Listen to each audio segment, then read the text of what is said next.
Olá!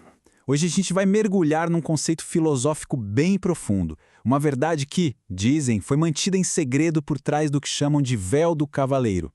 A promessa aqui é ir além de tudo que se conhece na filosofia hermética.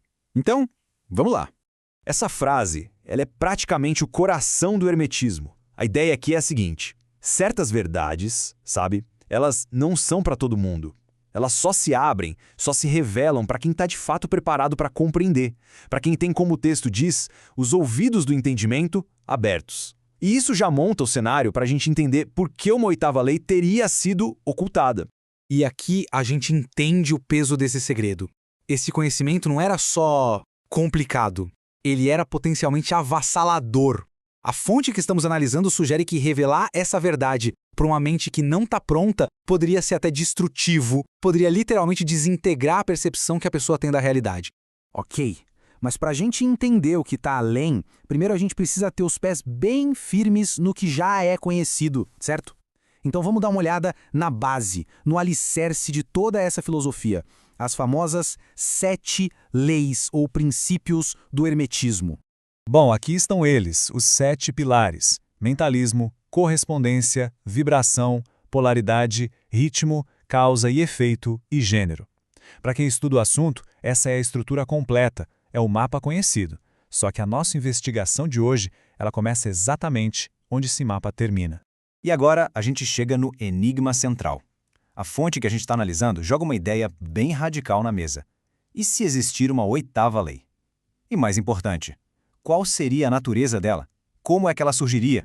Essa é a pergunta que vira o jogo. A proposta não é simplesmente adicionar um oitavo item numa lista. A fonte nos convida a pensar de um jeito totalmente diferente. Se não é só mais uma lei na sequência, então, o que ela poderia ser? E aqui está a primeira pista. E ela é fundamental. A oitava lei não é um conceito para decorar de um livro. É um estado a ser alcançado. É uma transformação da própria consciência. É uma experiência, e não só um conhecimento na cabeça.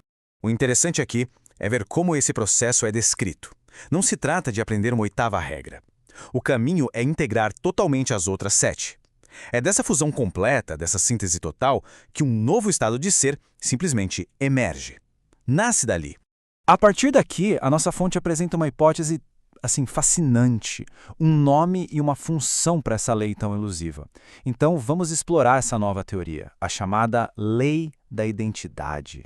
Essa é a definição-chave. Aquela separação que a gente sente entre nós, que somos o observador, e o mundo lá fora, o objeto observado, seria uma ilusão. Na realidade fundamental que essa lei descreve, tudo isso colapsa num único ponto de identidade. Não tem mais separação. E essa citação, nossa, ela é brilhante. Ela mostra a consequência disso tudo. Ao alcançar esse estado de identidade total, a pessoa não é mais um participante sendo governado pelas 7 leis. A consciência muda de lugar. Ela vai para a posição de origem, se tornando, por assim dizer, a autora do próprio código da realidade.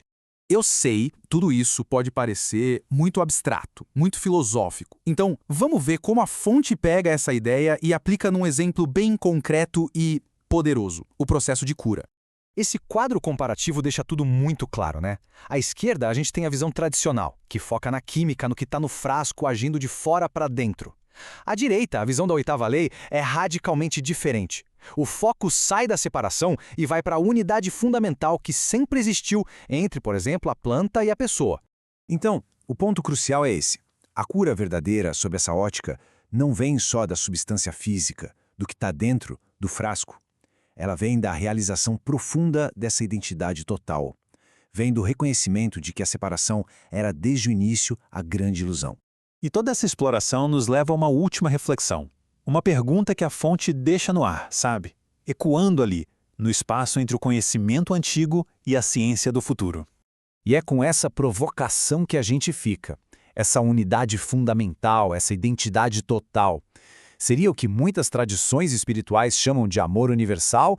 Ou seria um princípio técnico do universo? Uma lei da física ou da biologia tão avançada que a nossa ciência hoje ainda nem tem nome ou ferramenta para descrever? A resposta, quem sabe, não está em um ou outro, mas na fusão dos dois.